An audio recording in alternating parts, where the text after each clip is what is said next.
Hello students, welcome to the channel of फर्जी concepts.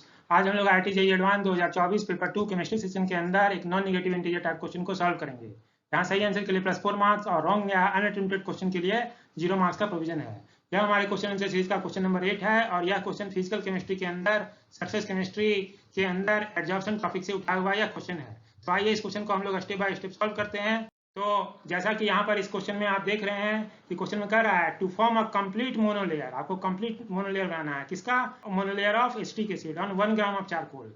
तो 1 ग्राम charcoal है आपके पास, 1 ग्राम चारकोल है और इसके ऊपर आप एसिटिक एसिड का कंप्लीट मोनोलेयर फॉर्म करना चाहते हैं। तो उसके लिए 100 ml of 0.5 molar acetic acid was used.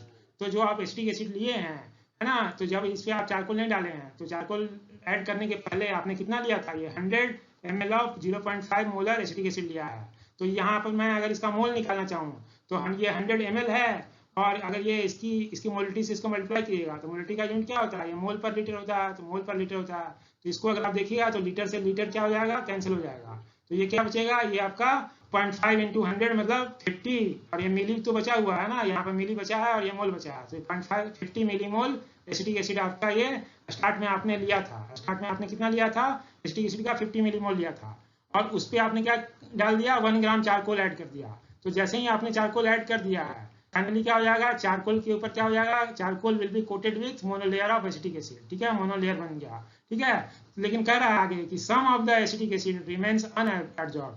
कुछ एसिटिक एसिड इसमें एक्स्ट्रा था, आपने ज्यादा एसिटिक एसिड डाल दिया था तो इसमें क्या हो जाएगा? एसिटिक एसिड अभी भी बचा हुआ है। ठीक है, तो उसके लिए क्या कर रहा है? To neutralise the unabsorbed acetic acid, unabsorbed acetic acid 40 ml of 1 molar NaOH solution was required.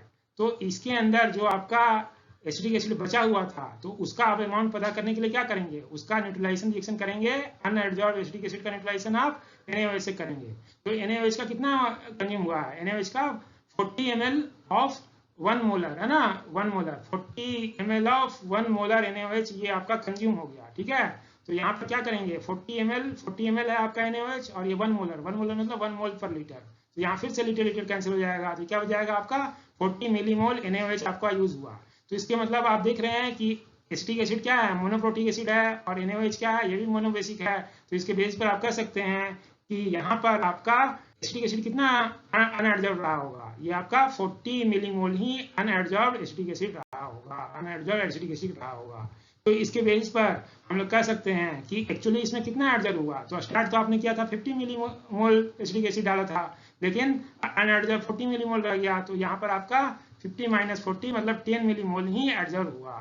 ठीक है, फिर उसके बाद कह रहा है कि इफ यहाँ पर if each molecule of acetic acid occupies P × 10⁻⁻23 metre square surface area on charcoal.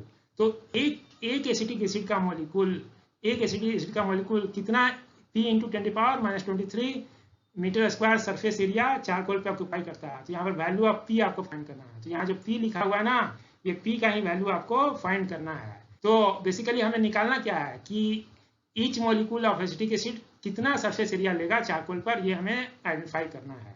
ठीक है, तो यहाँ पर हम लोग क्या फाइंड करना चाहते हैं? हम लोग का फाइंड करने का जो एम है कि एक एसिटिक एसिड मॉलिक्यूल चारकोल पे कितना सरफेस एरिया ले रहा है। तो surface area occupied by each acetic acid molecule on charcoal, ये कैसे निकालेंगे हम लोग? Surface area of 1 gram of charcoal, क्योंकि आपने 1 ग्राम चारकोल डाला है तो इस चारकोल का सरफेस एरिया और 1 ग्राम चारकोल का सरफेस एरिया यहाँ पर क्वेश्चन में दिया हुआ है। ठीक है, और number of acetic acid molecules absorb, तो कितने मॉलिक्यूल एब्जॉर्ब हुए। तो यहाँ पर हम लोगों को क्या पता है? यहाँ पर हमें पता है कि एसिटिक एसिड का जो एब्जॉर्ब हुआ उसका इतना 10 मिलीमोल एब्जॉर्ब हुआ। तो ये नंबर ऑफ मोल पता है, अगर इसको हम लोग एवोगाड्रो नंबर से मल्टीप्लाई कर देंगे तो क्या मिल जाएगा? Number of acetic acid molecules मिल जाएंगे, number of acetic acid molecules मिल जाएंगे। ठीक है, तो हम लोग को क्या निकालना था? Surface area occupied by each acetic acid molecule on charcoal. तो चारकोल के 1 ग्राम का surface area divide by number of acetic acid molecules से डिवाइड कर देंगे। तो एक मॉलिक्यूल एक्चुअली कितना सरफेस एरिया लेगा, क्योंकि इतने सारे मॉलिक्यूल मिलकर चारकोल का 1 ग्राम का सरफेस एरिया ले रहे हैं। तो आपको नंबर ऑफ मॉलिक्यूल से डिवाइड करना पड़ेगा, एसिटिक एसिड के नंबर ऑफ मॉलिक्यूल से। तो ये अगर हम लोग करें तो यहाँ पर इसे अगर देखें तो ये क्या है कि सरफेस एरिया ऑफ चारकोल क्या है? 1.5 × 10⁻² मीटर स्क्वायर पर ग्राम है। और आपने वेट कितना लिया था, 1 ग्राम लिया था, तो 1 ग्राम का कितना सरफेस एरिया आएगा, एक ग्राम से जब इसे मल्टीप्लाई करेंगे तो इसका सरफेस एरिया कितना आ गया, 1.5 × 10⁻² मीटर स्क्वायर ये सरफेस एरिया आ गया, चारकोल के 1 ग्राम का सरफेस एरिया। और number of acetic acid molecules ये कितने ऑब्जर्व हुए हैं, हमें पता है ये 10 मिलीमोल हुआ, तो 10 मिली के लिए आप 10⁻³ देंगे ना, मोल 10 मिलीमोल ये ऑब्जर्व हुआ है और इतने तो मोल ऑब्जर्व हुए हैं, तो इसको एगार्टो नंबर से मल्टीप्लाई करेंगे तो number of acetic acid molecules मिल जाएगा। ठीक है, तो यहाँ पर आप देखिएगा कि ये जो मोल है ये एगार्टो नंबर के मोल इनवर्स से ये कैंसिल हो जाएगा, और इसे अगर आप फर्दर सॉल्व करें तो 1.5 × 4 कितना होता है, ये 6 हो जाएगा, 6.0 था, ये 6.0 था, और यहाँ पर क्या हो जाएगा, ये वाला 10 × 10⁻³ ये 10⁻² बचेगा, और यहाँ पर ये क्या है 10⁻23 है प्लस में, तो ये दोनों ऐड होके क्या हो जाएगा 10⁻21 हो जाएगा, और ये वाला क्या है 10⁻2 है, ये 10⁻2 है, तो ऊपर में क्या बचेगा हमारा, ऊपर में ये ग्राम भी कैंसिल हो चुका है। ठीक है, और तो यहाँ पर जो आप देखेंगे कि ये क्या बचेगा कि ऊपर में ये बचेगा और नीचे में ये बचेगा। ठीक है, 4 × 10⁻21 बचा, और इसी को 1/4 कितना होगा, 1/4 का वैल्यू 0.25 होगा, और ये 10⁻21 ऊपर जाएगा तो क्या होगा, +21 है जो ऊपर जाएगा तो 10⁻21 होगा, तो 2 - -21 10⁻19 आएगा। ठीक है, लेकिन हमें लिखना किसमें है, P × 10⁻23 लिखना है, तो यहाँ पर इसको 4 टाइम्स कम करेंगे, इसमें क्या करना है -4 करेंगे, तो यहाँ पर क्या करना होगा, इसको कितने से मल्टीप्लाई करना होगा, 10⁻+4 से मल्टीप्लाई करना होगा, तो 25 × 10⁻4 कितना हो जाएगा, ये 2500 हो जाएगा इंटू 10⁻23 आएगा, इतना मीटर स्क्वायर आएगा। ठीक है, तो इसके बेस पर ये जो है ना ये वैल्यू कितना आ जाएगा 2500 × 10⁻23 मीटर स्क्वायर आ जाएगा। इसके बेस पर जो P हो गया, तो 10⁻23 का जो प्री फैक्टर कितना है, ये 2500 है, और यही इंटीजर यही हमारा आंसर है। ठीक है, तो इस क्वेश्चन को हम लोगों ने सॉल्व कर लिया है, तो आइए फाइनल आंसर को मार्क कर लें, तो यहाँ पर हमारा आंसर कितना है, ये 2500 है। So thanks for watching, thanks.